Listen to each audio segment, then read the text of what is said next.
बच्चों, आज आप मेरे साथ आपकी पाठ्य पुस्तक बसंत भाग 3 का पाठ 11 पढ़ रहे हैं, जिसका नाम है जब भारतीय सिनेमा ने बोलना सीखा।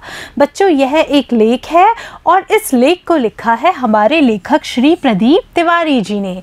बच्चों, आपके मन में इस पाठ का शीर्षक पढ़कर बहुत सारे विचार उमड़ रहे होंगे, बहुत सारे विचार चल रहे होंगे कि पाठ का नाम है जब सिनेमा ने बोलना सीखा। बच्चों, हाँ, जब सिनेमा ने बोलना सीखा आपको यह बताएगा कि किस दिन से हमारा भारतीय सिनेमा बोलने लगा। बच्चों, जब शुरुआती स्तर पर जब हमारे यहाँ फिल्में बना करती थी वह मूक फिल्में हुआ करती थी, यानी उनमें भाषा का और ध्वनि का प्रयोग नहीं होता था। बच्चों, कुछ समय के बाद जब थोड़ा परिवर्तन आया और हमारे भारतीय सिनेमा ने बोलना सीख लिया यानी हमारे भारतीय सिनेमा में भी सबाक फिल्म बनने लगी, यानी बोली पर आधारित फिल्में बनने लगी। तो बच्चों, आज आप इस पाठ में यह देखेंगे कि जब हमारे भारतीय सिनेमा ने बोलना सीख लिया तब हमारे समाज में क्या क्या परिवर्तन आए, क्या क्या विशेषताएं उभर कर सामने आई, यह सब आप इस पाठ को पढ़ेंगे तब आपको पता चलेगा। बच्चों, यह पाठ मैं पढ़ाना शुरू करूं उससे पहले मैं आपको इस पाठ का एक छोटा सा परिचय दूंगी। बच्चों, जब सिनेमा ने बोलना सीखा निबंध प्रदीप तिवारी जी के द्वारा रचित है, यानी यह जो निबंध लिखा गया है यह प्रदीप तिवारी जी ने लिखा है और यह निबंध भारतीय सिनेमा के इतिहास के एक महत्वपूर्ण पड़ाव की जानकारी देता है। हाँ बच्चों, आप इस निबंध के द्वारा भारतीय सिनेमा के इतिहास के महत्वपूर्ण पड़ाव के बारे में जानेंगे। महत्वपूर्ण पड़ाव इसलिए कि जब हमारे भारतीय सिनेमा में सबाक फिल्में बनने लगी थी उसके बाद हमारे यहाँ नए युग की शुरुआत हुई। हमारे समाज में बहुत सारे परिवर्तन देखने को मिले। बच्चों, जब हमारे यहाँ सबाक फिल्में नहीं बना करती थी तब मूक फिल्में बना करती थी और उन मूक फिल्मों में अंग संचालन, भाग भंगिमा, इन सब का प्रयोग होता था, इन सब के द्वारा मनोरंजन होता था। और जब हम सबाक फिल्में बनाने लगे तब हमारे यहाँ नृत्य, गान और भाषा पर आधारित फिल्में बनने लगी तथा यह निबंध मूक सिनेमा के सबाक सिनेमा में विकसित होने की कहानी बयान करता है। जब आप यह पाठ पढ़ेंगे तब आपको पता चलेगा कि किस तरह की परेशानियां आई हमारे फिल्म निर्माताओं के सामने कि जब उन्होंने मूक सिनेमा से सबाक सिनेमा बनाने के बारे में सोचा। साथ ही हमारी हिंदी भाषा के प्रयोग को भी दर्शाता है। हाँ बच्चों, सबाक सिनेमा होने का सबसे बड़ा लाभ हमारी हिंदी भाषा को मिला। क्यों मिला?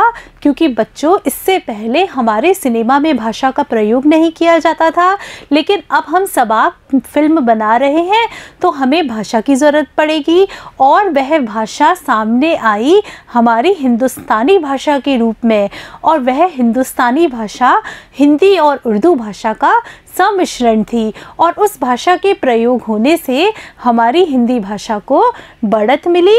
लोग अधिक से अधिक हिंदी का प्रयोग करने लगे। चलते हैं पाठ की तरफ, देखते हैं।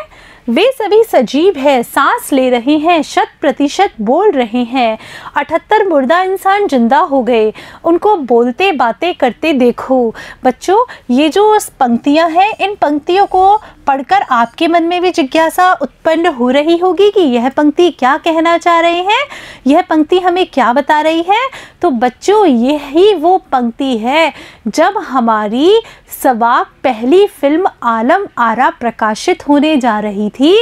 उस समय प्रकाशित होने से पूर्व उसका प्रचार करने के लिए जो पर्चे छपवाए गए थे, उन पर्चों में इस तरह की पंक्तियां लिखी गई थी और इस तरह की पंक्तियां देखकर लोगों के मन में प्रबल जिज्ञासा उत्पन्न हुई, लोगों के मन में जानने की इच्छा उत्पन्न हुई कि जब हमारे यहाँ फिल्में बोलने लगेंगी तब कैसा लगेगा। बच्चों, जब हम कोई भी नया आविष्कार करते हैं या कोई भी नया काम करते हैं उसके बारे में हम प्रचार प्रसार करते हैं, तब हम यह देखते हैं कि प्रचार प्रसार करते समय हम लोगों के मन में जिज्ञासा उत्पन्न करें। ऐसा ही हमारे आलम आरा फिल्म के साथ हुआ। जब आलम आरा फिल्म बनकर तैयार हुई और प्रसारित होने जा रही थी तो उससे पहले फिल्म के लिए पर्चे छपवाए गए और वह पर्चे कुछ इस तरह के थे और इन पर्चों पे क्या लिखा हुआ था, देखिए, all living, breathing, 100% talking. All living यानी सभी जीवित हैं, ब्रीथिंग टू सांस ले रहे हैं, और 100% बातें कर रहे हैं। बच्चों, यह लोगों के लिए बहुत आश्चर्य की बात थी। यह आश्चर्य की बात क्यों थी? क्योंकि अभी तक जितनी भी फिल्में बन रही थी वह मूक थी। बच्चों, हमारे यहाँ भारत में पहली जो मूक फिल्म बनी थी वह 1913 में बनी थी और उसका नाम था राजा हरिश्चंद्र। यह फिल्म बनाई थी दादा साहब फाल्के ने, और 1913 के बाद 1931 तक हमारे यहाँ मूक फिल्में ही बनती चली आ रही थी। और जो यह मूक फिल्में थी यह बहुत छोटी होती थी, 15 या 20 मिनट की ही हुआ करती थी। और फिर जब हमारे यहाँ 1931 में पहली सबाक फिल्म आलम आरा प्रसारित हुई, उसके बाद हमारे यहाँ सबाक फिल्में ही बनने लगी। बच्चों, इससे पहले हमारे यहाँ सिनेमा ही कहा जाता था, लेकिन जब आलम आरा प्रकाशित हुई उसके बाद हमारे यहाँ एक नया शब्द भी प्रचलन में आया था जिसका नाम है टॉकीज़। बच्चों, आप लोग देखिए, यह आलम आरा का पर्चा है जिसके द्वारा आलम आरा के बारे में लोगों को बताया गया था। और आप देखिए इस आलम आरा के पर्चे में क्या क्या है। इस आलम आरा के पर्चे में हमारे अभिनेता का नाम है मास्टर विशाल, हमारी अभिनेत्री का नाम है मिस जुवैदा, और मिस जुवैदा की तो यहाँ पर फोटो भी दी गई है और लिखा हुआ है इंडियाज़ फर्स्ट परफेक्ट टॉकी, यानी भारत का पहला टॉकी। बच्चों, और यह कहाँ प्रसारित हुई थी? यह प्रसारित हुई थी सिनेमा मैजेस्टिक बॉम्बे, जो कि बॉम्बे में है। यह फिल्म वहाँ लगी थी। तो बच्चों देखिए, देश की पहली सबाक फिल्म आलम आरा के पोस्टर पर विज्ञापन की ये पंक्तियाँ लिखी हुई थी। क्या पंक्तियाँ लिखी हुई थी? एक बार वापस हम रिपीट करते हैं, एक बार वापस दोहरान करते हैं। वे सभी सजीव है, सांस ले रहे हैं, 100% बोल रहे हैं। देखिए, आप इस लाइन को देखिए, 100% बोल रहे हैं, यानी इससे पहले हमारे यहाँ जितनी भी फिल्में बना करती थी उनमें बोला नहीं जाता था।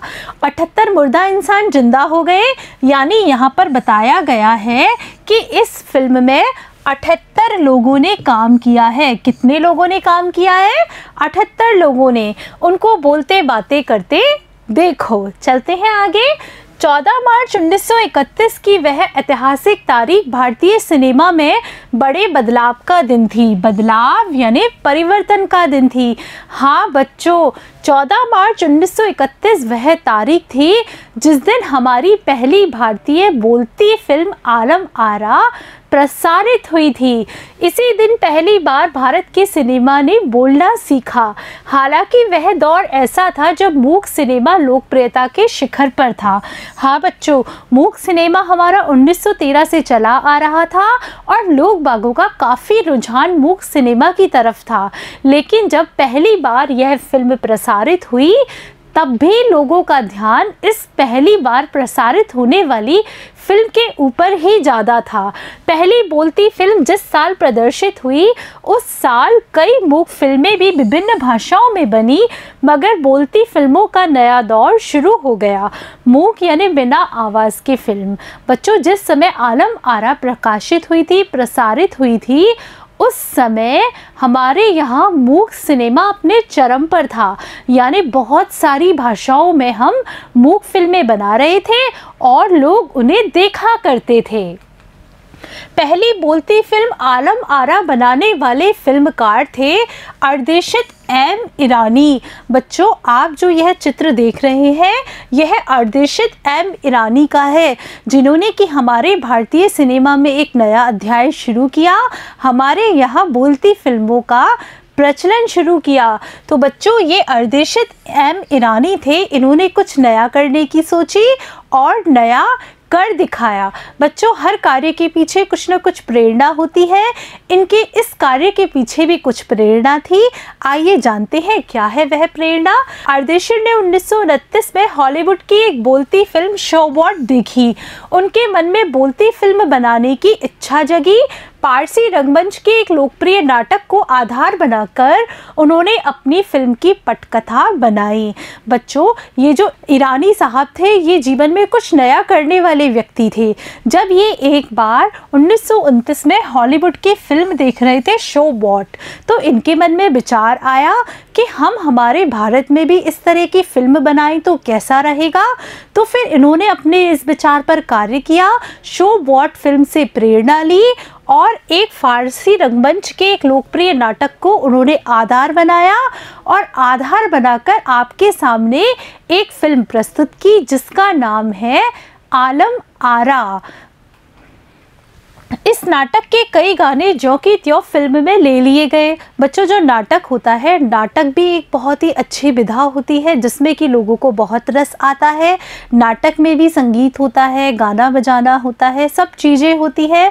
जब ये फिल्म हमारे ईरानी साहब ने बनाई तो इस नाटक के कई गाने उन्होंने जो कि त्यों ले लिए। एक इंटरव्यू में अर्देशीर ने उस वक्त कहा था, हमारे पास कोई संवाद लेखक नहीं था, गीतकार नहीं था, संगीतकार नहीं था, इन सब की शुरुआत होनी थी। अर्देशीर ने फिल्मों के गानों के लिए स्वयं की धुनें चुनी। देखिए उन्होंने अपने इंटरव्यू में क्या कहा है, हमारे पास संवाद लेखक नहीं था, गीतकार नहीं था, संगीतकार नहीं था। बच्चों, आप लोग सोचिए कि क्यों नहीं था। क्यों नहीं था? क्योंकि इससे पहले हमारे भारतीय फिल्मों को इन लोगों की आवश्यकता नहीं पड़ती थी, क्योंकि हमारी फिल्में तो बोलती ही नहीं थी, वो तो मूक थी। इन्होंने पहली बार फिल्म बनाने के लिए सोचा तो उनके पास संवाद लेखक नहीं था।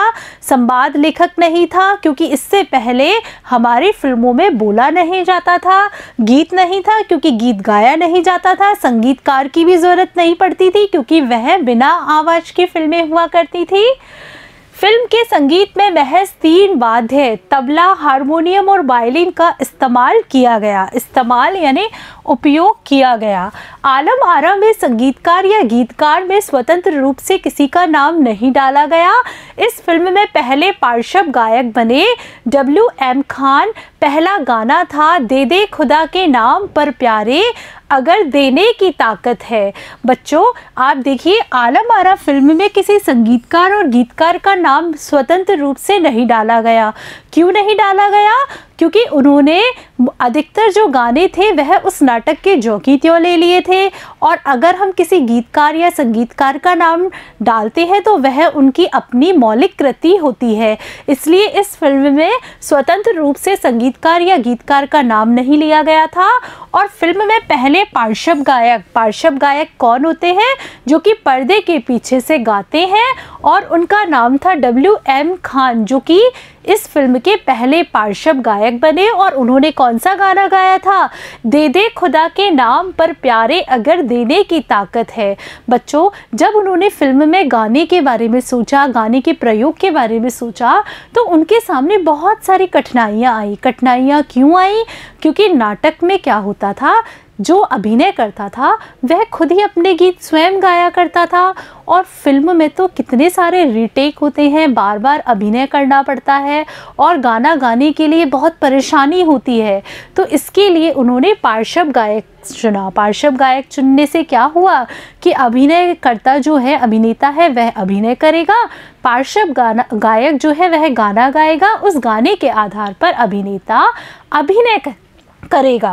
बच्चों, फिल्म के संगीत में 3 वाद्य काम लिए गए थे, तबला, हारमोनियम और वायलिन। क्या आपने तबला, हारमोनियम और वायलिन देखे हैं? अगर नहीं देखे हैं तो मैं आपको दिखाती हूँ। बच्चों, यह तबला है, यह दोनों हाथों से बजाया जाता है, यह हारमोनियम है और यह हमारी वायलिन है। इन 3 वाद्य यंत्रों का प्रयोग शुरू में किया गया।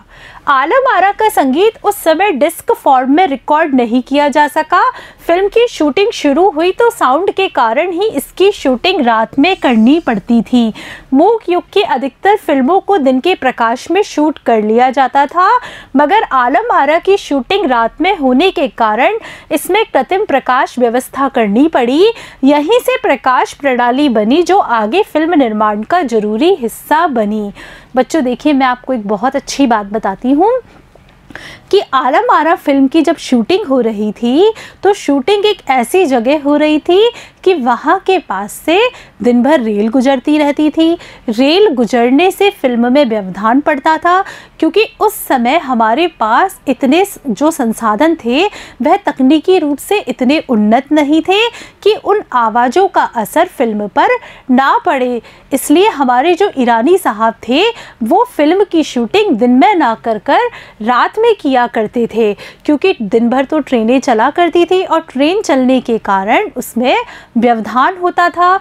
और इसके साथ एक विशेष बात और है, देखिए मूक युग के अधिकतर फिल्में तो दिन के प्रकाश में ही शूट कर ली जाती थी, क्योंकि उनमें तो आवाज़ों का कोई चक्कर नहीं था, आवाज़ों में किसी प्रकार का असर नहीं पड़ रहा था, क्योंकि वह तो मूक फिल्म थी, तो इसलिए वो तो दिन में भी शूटिंग कर ली जाती थी। लेकिन इस फिल्म की शूटिंग इन्हें रात में करनी पड़ती थी, क्योंकि रात में बहुत अंधेरा होता है। इस फिल्म के साथ ही हमारे भारतीय सिनेमा में प्रकाश प्रणाली का आविष्कार हुआ, कृत्रिम प्रकाश व्यवस्था में काम करने के तरीके का इजाद हुआ। बच्चों, आलम आरा ने भविष्य के कई स्टार और तकनीशियन तो दिए ही, अर्देशर की कंपनी तक ने भारतीय सिनेमा के लिए 150 से अधिक मूक और लगभग 100 सबाक फिल्में बनाई। बच्चों, जब यह आलम आरा बनी, एक नई खोज हो रही है, एक नई चीज़ बन रही है, तो उसके साथ बहुत सारी नई नई बातें हमारे सामने आनी है। जब हमने आलम आरा बनाई तो हमारे सामने बहुत सारे स्टार आए, यानी बहुत सारे अभिनेता आए, क्योंकि इस फिल्म में काम करने के लिए बहुत सारे लोगों की ज़रूरत पड़ रही थी। तकनीशियन आए और हमारे जो अर्देशर की कंपनी थी उन्होंने 150 से अधिक मूक फिल्में बनाई, तो 100 के लगभग उन्होंने सबाक फिल्में भी बना दी, यानी बोलती फिल्में बनाई। Alam Ara film Arabian nights जैसी फैंटेसी थी। फिल्म ने हिंदी उर्दू के मेल वाली हिंदुस्तानी भाषा को लोकप्रिय बनाया। इसमें गीत, संगीत, नृत्य के अनोखे संयोजन थे। हाँ बच्चों, Alam Ara film Arabian nights जैसी फैंटेसी थी। फैंटेसी यानी कल्पना थी। बच्चों, अरेबियन नाइट्स जो है वह अलादीन, जैस्मिन और जिनी पर आधारित एक कल्पना आधारित फिल्म है। तो यह इस तरह की फिल्में बनने लगी। आलम आरा जो फिल्म थी वह भी अरेबियन नाइट्स पर आधारित, कल्पना पर आधारित फिल्में थी, जिसमें कि बहुत ही काल्पनिक दृश्यों का प्रयोग होता है, कल्पनाओं की प्रधानता होती है। बच्चों, आप लोगों ने अलादीन, जिनी और जैस्मिन की देखी होगी, तो आपको पता चलेगा कि कितनी अधिक कल्पना शक्ति का प्रयोग उनमें होता है। तो हमारी आलम आरा भी इस तरह की कल्पना आधारित फिल्म थी। फिल्म ने हिंदी उर्दू के मेल वाली हिंदुस्तानी भाषा को लोकप्रिय बनाया।